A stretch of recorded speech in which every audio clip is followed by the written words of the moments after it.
Why infinity terrified the smartest minds. Infinity sounds poetic, endless, limitless, harmless, but for centuries, it terrified the people who understood numbers best. To see why infinity mattered so much, we have to return to a time when mathematics was built on solid ground. Numbers were tools for measuring real things. Lengths, areas, quantities. Everything had an end.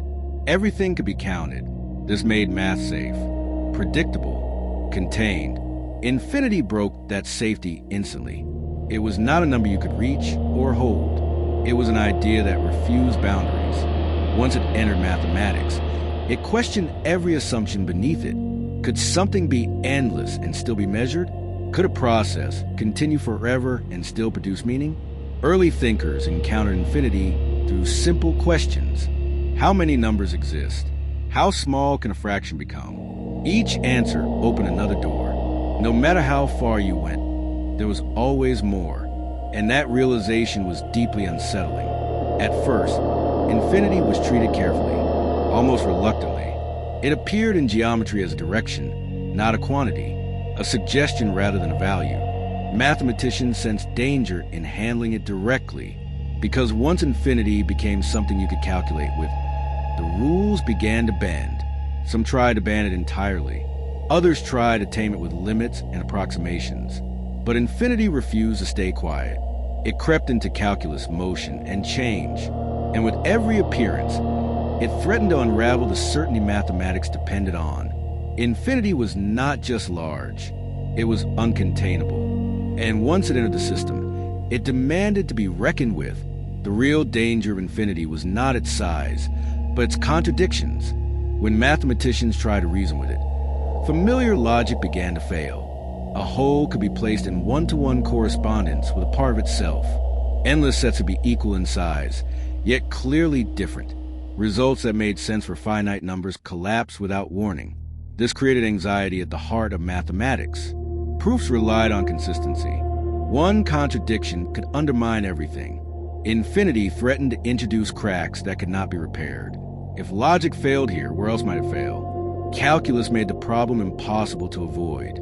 Describing motion required slicing time into infinitely small pieces. Areas were found by summing infinitely many parts. The results worked beautifully, but the foundations felt unstable. Mathematicians trusted the answers, yet feared the reasoning beneath them. Some tried to redefine infinity as a process rather than an object. You could approach it, but never reach it. Others argued that infinity existed in multiple forms, each with its own rules. This idea was radical and deeply controversial. It suggested that not all infinities were the same. Debates grew heated. Entire schools of thought rejected certain uses of infinity outright. Others embraced it fully, believing mathematics must follow truth wherever it led. The conflict was not technical. It was philosophical. What did it mean for something to exist in mathematics at all? Infinity had forced a reckoning. Math could no longer rely on intuition alone. It needed new foundations, stricter rules, and clearer definitions. And building those foundations would change the discipline forever. The breaking point came when infinity was no longer treated as a single idea. Mathematicians began discovering that some infinities were larger than others. This was not metaphorical. It was provable. The set of counting numbers could be matched one-to-one with the even numbers, yet it could not be matched with all real numbers. Infinity had size. This revelation was shocking. It shattered the assumption that endlessness was uniform. Infinity was not a single abyss. It was a hierarchy, layers of endlessness stacked upon one another, each obeying its own strange rules.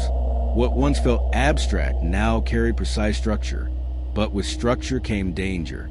Paradoxes multiplied. Sets could be defined that contained themselves or did not. Statements could be constructed that were true and unprovable at the same time. Mathematics began to glimpse limits not just in computation, but in knowledge itself. The conflict reached its peak as mathematicians tried to rebuild certainty from the ground up. New systems of logic were proposed. Axioms were carefully chosen to avoid contradiction. Every assumption was questioned. Nothing was taken for granted. This was not progress without cost. Some results had to be abandoned, others were restricted. Mathematics became more careful, more formal, and more aware of its own boundaries.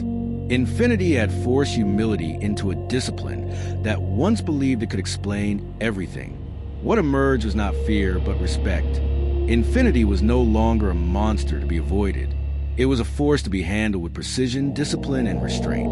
The resolution arrived when mathematics accepted that infinity could not be made comfortable. It could only be understood within limits. By defining clear rules for how infinite objects could be used, mathematicians preserved consistency without denying infinity's existence.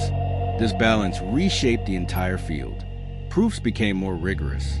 Definitions became sharper. The discipline matured, aware that some truths could be explored, but never fully contained. Infinity remained present, but controlled. Today, infinity quietly supports modern life. Calculus powers engineering and technology. Infinite models describe waves, signals, and probability. The terrifying idea that once threatened collapse now enables precision at unimaginable scales. Yet the lesson remains. Even the smartest minds discovered that some concepts resist intuition. Infinity taught mathematics that certainty has boundaries and that understanding does not require domination. The fear was never about endlessness. It was about limits and learning where they truly lie. Subscribe to join the journey.